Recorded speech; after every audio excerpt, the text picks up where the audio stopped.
So Neil, yesterday evening we had a fascinating session with your CEO, with Accenture CEO, and Gavin, your CEO, talked about this need to really capitalise on the upside for people of the digital revolution. When you look at BT, what are you most proud of? What are the kind of examples that show the opportunity that arises for business, but also for your customers and your consumers in this revolution? Well, I think, going back over the last couple of years, BT has always looked to do the right thing for the UK, but also for the world. And that deep sense of purpose is not just something that sits at a brand level and nowhere else. It also defines how we have allocated capital. Maybe when nobody else was prepared to allocate capital back in 2008, 2009, we made some bold steps to invest in the network infrastructure within the UK, created a public-private partnership with the UK government to do that. And right now, fibre is available to the majority of people within the UK. I think one of the things that we've begun to realise is as more and more people have experienced what high-speed broadband is able to do for their lives, and also what content they're able to access when they have it, we found that the have-nots, the people who don't have it, become incredibly evangelical about the fact that they don't, and that is very understandable. So, I think we're proud of our track record in delivery and the fact that we have, taken risks when nobody else was. But I think as an industry now, we really need to step up, and we really need to make sure that the only number really that makes sense is to have a fully inclusive network that embraces everybody, and that everybody can be part of that success.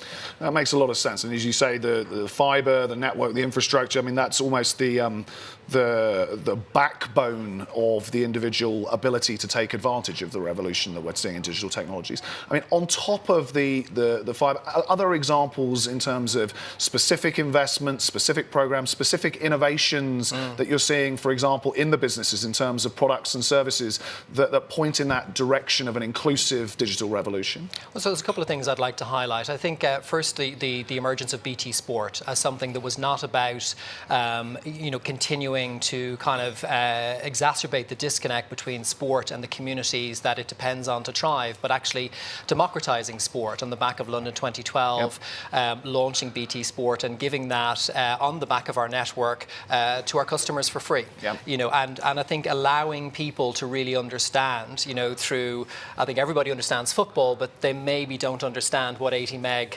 connectivity can do for them. I know you support Fulham, so you probably don't understand football. It's the wrong example. Let's move quickly to BT's rugby coverage, and as Bath, there's a better place. Well, I'm glad you're a fan. But moving beyond sport, looking at the security that needs to exist for the connected car and the connected home of the future to actually be rolled out in a way that all of those smart decisions that need to be made within milliseconds can be done in a way that have the driver or the customer's experience at their heart. So BT has been leading by investing in technology, IoT technology for the automotive industry that makes sure that all of that work can actually be done securely and is not open to either mistakes on the user side, or indeed open to the kind of hacking that has been heavily publicised all around the world over the last couple of years. That makes sense. And I mean, one of the interesting things for me in this digital transformation of industries work that we did in moving to the next stage of being able to better measure and better manage the value created for society, one of the pilots that we ran was actually with the UK government to help them understand where their big opportunities are going to be, which industries are likely to be hot, where is the opportunity for disruption. I mean, you're clearly a global business, but you're obviously heavily invested in the UK and the success of the UK. What do you think the biggest opportunity next, now that we've got that infrastructure, that fibre in the UK? What's the big opportunity for the UK as you look at the next 3 to 5 years to profit from this digital revolution? Well, I think in a post-Brexit world, in a world where the UK needs to start figuring out what the landscape around it effectively looks like, I think there is no better lens to look at that world than the digital lens. And I think to look back at the history of, let's just say, the British Empire, when they have actually really gone big on something, when they went big on, steam power and the railways, when they went big on, cleaning up all of the inland waterways and sewage systems.